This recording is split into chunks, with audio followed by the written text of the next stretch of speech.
TikTok account লুকিয়ে রাখার জন্য আমাদের কাছে দুইটা প্রসেসিং আছে। প্রথম প্রসেসিং হলো আমরা অ্যাকাউন্টটা প্রাইভেট করে রাখতে পারি, দ্বিতীয় প্রসেসিং হলো আমরা অ্যাকাউন্টটা ডিঅ্যাক্টিভ করে রাখতে পারি। তো দুইটাই কিভাবে করবেন আমি দেখাই দিচ্ছি আপনাদেরকে। প্রথমত আপনারা যে অ্যাকাউন্টটার এই দুইটা অপশন আপনারা অন করতে চাইতেছেন বা যে অ্যাকাউন্টটা লুকিয়ে রাখতে চাইতেছেন সেই অ্যাকাউন্টের প্রোফাইলে চলে আসবেন। আসার পরে এখান থেকে থ্রি লাইনে ক্লিক করবেন, ক্লিক করার পর এখানে সেটিং অ্যান্ড প্রাইভেসিতে চলে যাবেন। চলে যাওয়ার পর আমরা প্রথম যে অপশনটা এটার জন্য আমরা প্রাইভেসিতে ক্লিক করব। প্রাইভেসিতে ক্লিক করার পর এখানে আপনারা দেখতে পারবেন যে একটা প্রাইভেট অ্যাকাউন্ট নামে অপশন আছে যেটা বন্ধ করা আছে। এটা যদি আমরা চালু করে দিই, দেখেন এটা যদি আমরা চালু করে দিই এখানে আমরা ক্লিক করতে হবে। ঠিক আছে, এখানে যদি ক্লিক করে আমরা এটা চালু করে দিই তাহলে অ্যাকাউন্টটা প্রাইভেট হয়ে যাবে। মানে নর্মালি আমাদেরকে যারা ফলো দিছে তারাই শুধুমাত্র আমাদের অ্যাকাউন্টটা দেখতে পারবে, বাকি কেউ আমাদের অ্যাকাউন্টটা দেখতে পারবে না। ঠিক আছে, এটা আমাদের ক্লিয়ার।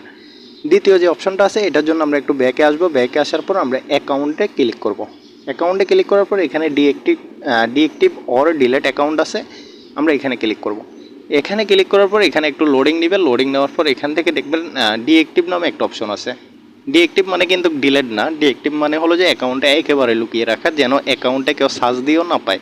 ঠিক আছে, আমরা যদি ডিঅ্যাক্টিভে ক্লিক করি এখানে একটু লোডিং নেবে। লোডিং নেওয়ার পরে এখানে দেখেন একটা অপশন আছে। এই ডিঅ্যাক্টিভটা মানে কি আমি আপনাদেরকে একটু বুঝাই দিই।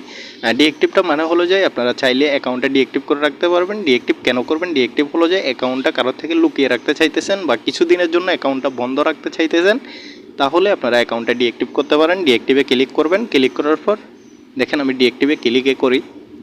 করার পর আপনারা যেই জিমেল বা নাম্বার দিয়ে অ্যাকাউন্টটা খুলছেন সেখানে একটা কোড যাবে, কোডটা এখানে বসায় ডিঅ্যাক্টিভে ক্লিক করলে এটা ডিঅ্যাক্টিভ হয়ে যাবে। ঠিক আছে, এটা করলে আপনারা পরবর্তীতে আবার অ্যাকাউন্টটা ব্যাক করতে পারবেন।